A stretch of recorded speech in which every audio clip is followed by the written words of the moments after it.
بسم اللہ الرحمن الرحیم۔ السلام علیکم۔ شروع اللہ کے نام سے جو نہایت مہربان رحم کرنے والا ہے۔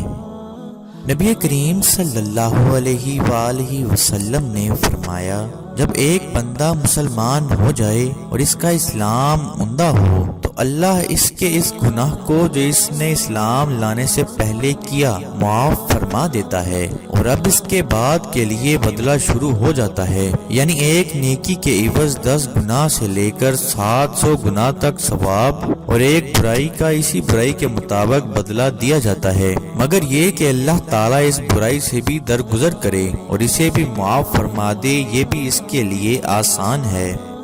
نبی کریم صلی اللہ علیہ وآلہ وسلم نے فرمایا، جب بھی ان کے امام، حکمران اور لیڈر اللہ کے قانون کے مطابق فیصلے نہیں کرتے اور جو اللہ نے اتارا ہے اسے اختیار نہیں کرتے تو اللہ تعالیٰ ان میں آپس کی لڑائی ڈال دیتا ہے۔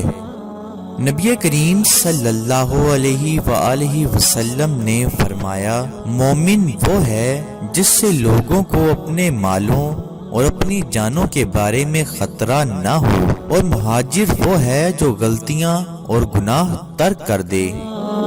نبی کریم صلی اللہ علیہ وآلہ وسلم نے فرمایا، اللہ تعالیٰ کے نزدیک سب سے زیادہ پسندیدہ نام عبداللہ اور عبد الرحمن ہیں۔ حضرت انس رضی اللہ تعالیٰ عنہ سے روایت ہے کہ رسول اللہ صلی اللہ علیہ وآلہ وسلم جب بستر پر جاتے تو فرماتے، اللہ تعالیٰ کی حمد ہے جس نے ہمیں کھلایا پلایا، ہر طرح سے کافی ہوا اور ہمیں ٹھکانہ دیا۔ کتنے لوگ ہیں جن کا نہ کوئی کفایت کرنے والا ہے نہ ٹھکانہ دینے والا ہے۔ نبی کریم صلی اللہ علیہ وآلہ وسلم نے فرمایا، تم میں سے کوئی شخص جب اپنے اسلام کو عمدہ بنا لے، یعنی نفاق اور ریا سے پاک کر لے، تو ہر نیک کام جو وہ کرتا ہے اس کے عوض 10 سے لے کر 700 گناہ تک نیکیاں لکھی جاتی ہیں، اور ہر برا کام جو کرتا ہے تو وہ اتنا ہی لکھا جاتا ہے جتنا اس نے کیا ہے۔